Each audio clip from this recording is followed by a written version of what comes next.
6 months old that my parents realized there might be something wrong. I was at a routine visit at the GP when he couldn't stop listening to my chest. Mum and Dad explained the experience as terrifying. With every second that passed, their anxious and worry grew. The doctor was listening to my heart from the front of my chest and then turning me over and listening from the back, the front, and then the back, front, back. He eventually looked at my parents and said, "I would like for Tina to see a specialist. There's something I don't like the sound of." After x-rays and tests, it was decided that I needed an angiogram. An angiogram is a procedure where a microscopic camera is inserted into the groin, up through the abdomen, and into the chest cavity to have a look and see what is going on. Bear in mind, I was 6 months old and under anesthetic during this procedure. It was after this that I was finally diagnosed with congenital cardiac disease. I had narrowed arteries between my heart and lungs. I had 3 holes in my heart, and I had a missing tricuspid valve. Now, the tricuspid valve separates the oxygenated and deoxygenated blood in the body. So right from birth, I never had enough oxygen. Specialists told my parents I would be lucky to reach my teens.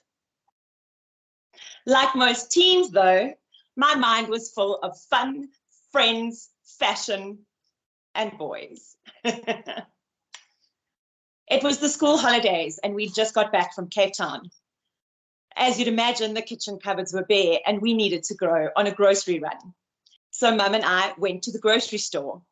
It was in the cereal aisle that I bumped into a matric rugby-playing prefect, tall, dark hair, blue eyes, and gorgeous to boot. I spent the entire grocery shopping trip chatting to matric rugby player. Eventually, Mum came and called me and said, "I've done the entire grocery shop, I've paid, and I've loaded the car. It's time for us to go home."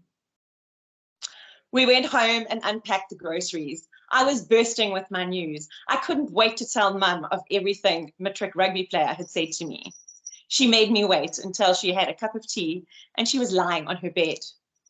I stood at the foot of Mum's bed and started regaling her with the entire conversation. Now, I've always been a bit dramatic. So when describing matric rugby player and his good looks, I took in a deep breath and I said, "Mum, he's so," and I fell backwards onto the floor. My mum burst out laughing. Over dramatic child of hers. But I didn't get back up. My mum leaned forward to the end of her bed and peered over it. I was on the floor, out cold, turning blue. My mum rushed me to the nearest medical centre. She drove up the ramp, through the glass doors, and right into the waiting room. A doctor checked me for signs of life. I wasn't breathing. My eyes were rolled back into my head. I had no pulse. He looked up at Mum and said, "I'm sorry, she's gone." My mum, fighter that she is, screamed no and began doing her own version of CPR.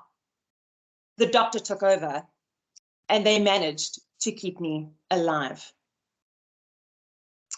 Once I was stabilized and in hospital, it was decided that I needed a pacemaker.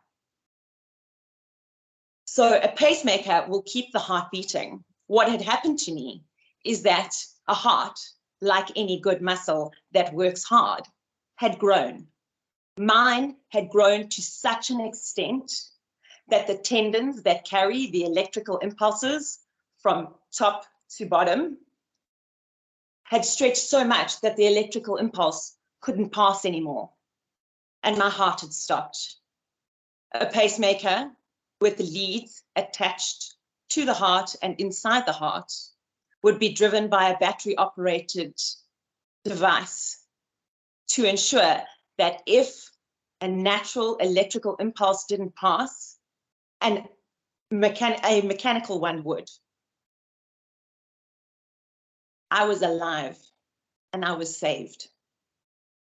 I want to know, have you ever pushed yourself to the point of collapse? Have you ever pushed yourself to the point of breakdown? To the point of burnout? It took me over a year to recover from that complete collapse. I was in bed most of the time and eating like a racehorse. Don't push yourself to that point of collapse, because energy is renewable, which is the great news. But don't push yourself to that point beforehand so that you have to take that year off to recover. Like I say, it took me a year to recover from that, but I did recover. Energy is renewable. It takes time. It takes rest. But it is possible to recover. 14 years later, at 28, I decided to shave my hair off completely. And number 4, I didn't shave my hair because I was being brave or bold. I wasn't shaving my hair in support of cancer. I wasn't shaving my hair to rock massive earrings and turbans. I wasn't even doing it to make a statement. I was so weak that I was shaving my hair because I was too weak to even brush it, let alone wash it. I was on oxygen 24/7. I was sleeping 18 to 20 hours a day. If I wanted to go anywhere, it was in a wheelchair. Relationships are important. Not all relationships are the same, and not all relationships are equal, and that's also okay. But understanding. If I wanted to shower, I couldn't stand in the shower. I sat in a plastic chair and my mum washed me. I had to try and conserve my energy because I had been put on the South African transplant list for a heart and bilateral lung transplant. When I went onto the list, there hadn't even been 6 of that type of operation in the whole of South Africa. I had a 50-50 chance of surviving, but I needed to conserve as much energy as I possibly could in order to make it to the operation and then live through the operation and survive it. Energy again became hugely important to me. It meant I needed to conserve as much as possible in order to survive and get my chance at life. Energy can be conserved. I know we push ourselves and I know we want to achieve, and goals are awesome. But what's the point if we're doing it the wrong way? What's the point if you don't have energy for the things you enjoy, for your family, your friends? Conserving energy is another way to manage your energy. I used to schedule in 6 weeks of rest just so that I could have one night out with my friends. And by one night, I don't mean an entire night. I mean, 4 hours of sitting and chatting, 6 weeks rest. Don't you think you should schedule in your rest? We all schedule in holidays so that we have something to look forward to, and we have to take the leave. Why can't we schedule in rest? Sleep heals. Are you sleeping enough? I was sleeping 18 to 20 hours a day just to be alive. Sleep is so important. It's when our body heals itself and restores our resources. Are you getting enough sleep? Are you giving your body the chance to heal? When I was lying in that bed, the few hours that I was awake, I had time to think. My mum gave me a book by a cyclist who had survived testicular cancer and then gone on to ride in one of the world's most massive cycle races. That book inspired me. If he could do it, so could I. I was going to survive. In fact, after my transplant, I took part in South Africa's premier cycle event, the Cape Town Cycle Tour. Again, my lessons of conserving energy came to the fore. It was so exciting, standing with thousands of people and other cyclists ready in early morning to start my ride through Cape Town. But I had to be careful to not let my excitement get the better of me. All I wanted to do was pedal my little heart out so I could keep up with the rest of the professional cyclists. But I knew that if I expended all my energy at the beginning of the race, I wouldn't be able to finish. And finishing and taking part was my ultimate goal. So I had to be consistent. I had to conserve my energy. And I had to decide when it was that I needed to refuel. Energy can be made by what we put into our bodies. I completed the Cape Town Cycle Tour in 2015 and am the only living recipient of a heart and double lung transplant to have done that. If I can leave you with anything today, it's these few things. Give yourself permission to rest. It's how our body heals. It's what is going to get you through the next day, through the next week, the next month, and the next year.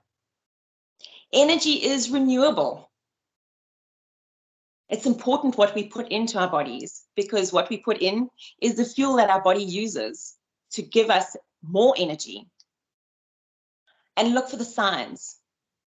I know the signs my body gives me when I'm tired. My eyes start to burn. I get black rings under my eyes. Sometimes I get a blocked nose or a sore throat. When my bones start to ache, or I'm moody and grumpy because I'm tired, I need to rest. What are your signs? Keep an eye out for them and schedule in rest the same way that we schedule in everything else in our lives. Make it part of your maintenance plan for your body so that you can do more, have more, be more. If you need help with managing your energy, please look me up.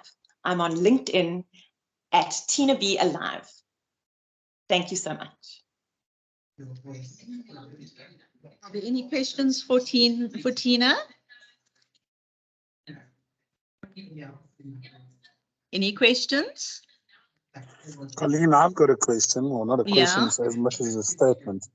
Is last year when I was quite ill, I contracted Tina to help me and my family through the process.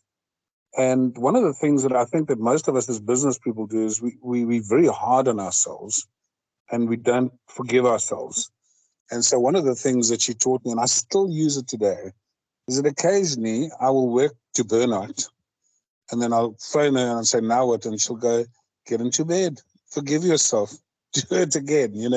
It's easier to fight another day than to push us past that point of burnout. And I find that with a lot of us, we go past the point of no return.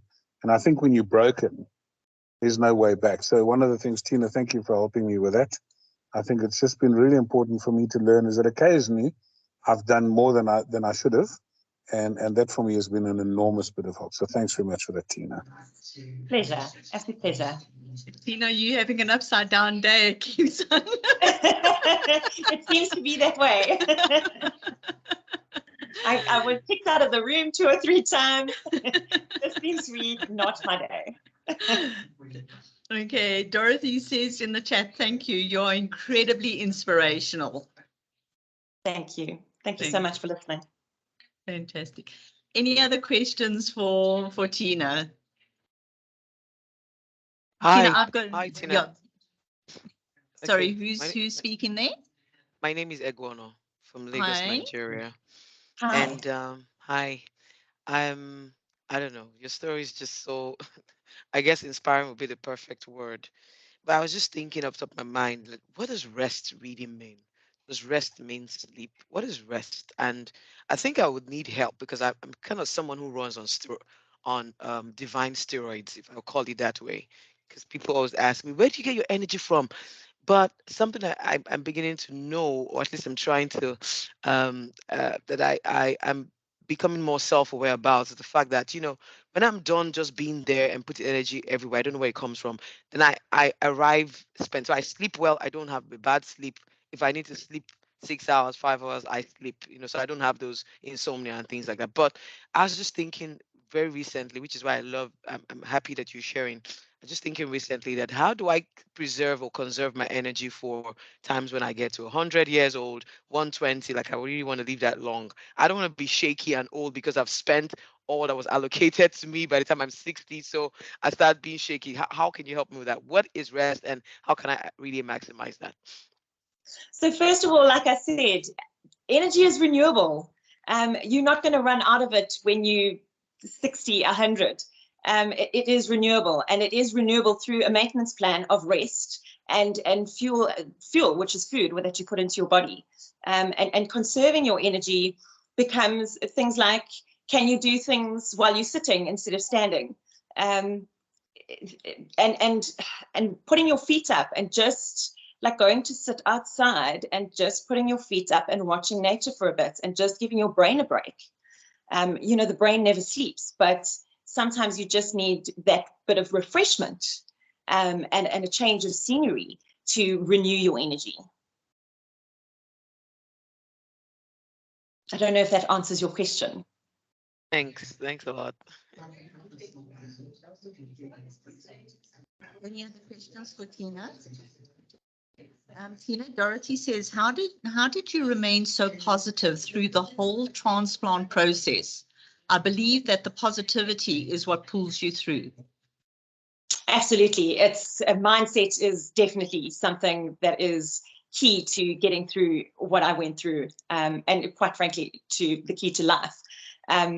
But I think it's a question of who you have around you to support you. And I think it's also a question of when you are having a bad day, admit that you're having a bad day and wallow in it if you need to.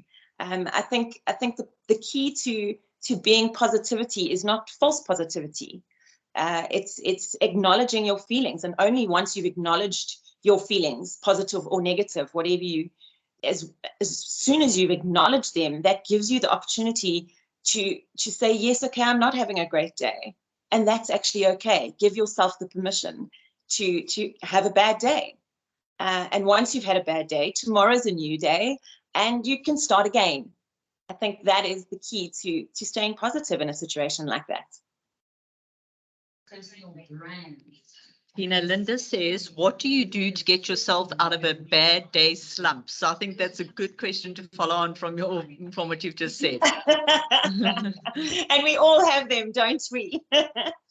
I think probably I found nature or a change of environment to really, really help boost me. I'm a tea drinker, not a coffee drinker. So if I'm having sort of that mid-afternoon slump, or just I feel like I'm starting to really wane, I will take myself out of my office. I will go and make myself a cup of tea, and then I will go outside, or find somewhere that is pretty and peaceful, and just have a cup of tea. And it takes 10 or 15 minutes, 20 minutes maximum, and you feel refreshed just because you've had that little bit of a break and you've gotten away and changed your environment.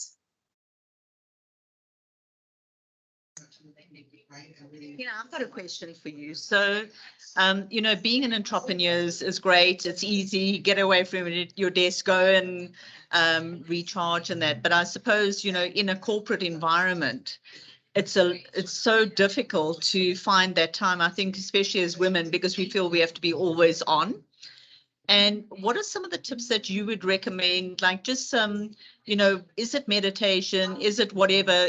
What are some of the tips you think that women can really master that will give them that 5-minute re-energize, go, and especially from a work environment perspective? Okay, so if you don't have a beautiful garden at work, or a pretty sort of lobby or anything like that, you can do it at your desk. I would turn off the screen of my computer, and I would sit at my desk and do a box breathing exercise. Close my eyes and then breathe in for 4, hold for 4, out for 4, hold for 4, in for 4 counts again. And I find if you do that, that sort of, again, like I said, gives you the break, gives your mind something different to focus on. And that breathing technique slows everything down in your body and just calms everything down. And when you open your eyes, and you can do it for as long as you feel, I recommend probably 3 or 4 minutes. And once you've done that and you open your eyes, I promise you will find that you are feeling just so much more rejuvenated. That's great. Thanks. Are there any other questions for Tina?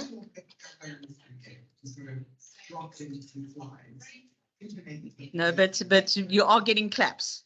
So thank you so much. Sorry, last chance. Are there any other questions before we end up the session? Nikki Abrams says, fabulous, Tina, well done.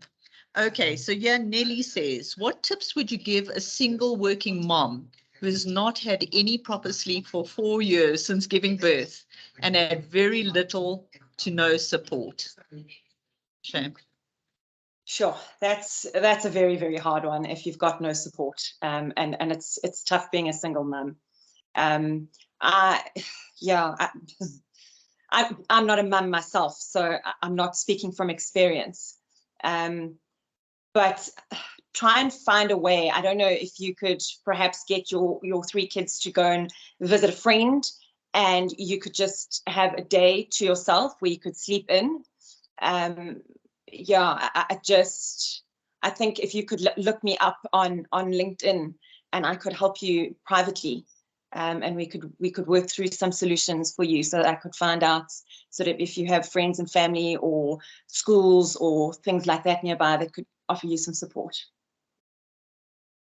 And then Keely says, very inspiring, Tina. We need to make time for our wellness so that we don't sacrifice ourselves because of illness. Absolutely. And Nelly says, much appreciated, Tina. Thank you. Thank you, everybody. Okay. Are there any other further comments? There we go. Please give us a few more tips, especially if one is in a project that's really time consuming and spanning a few months. Like I say, I would schedule, projects are so vital and you've got to work to deadlines, and I understand that.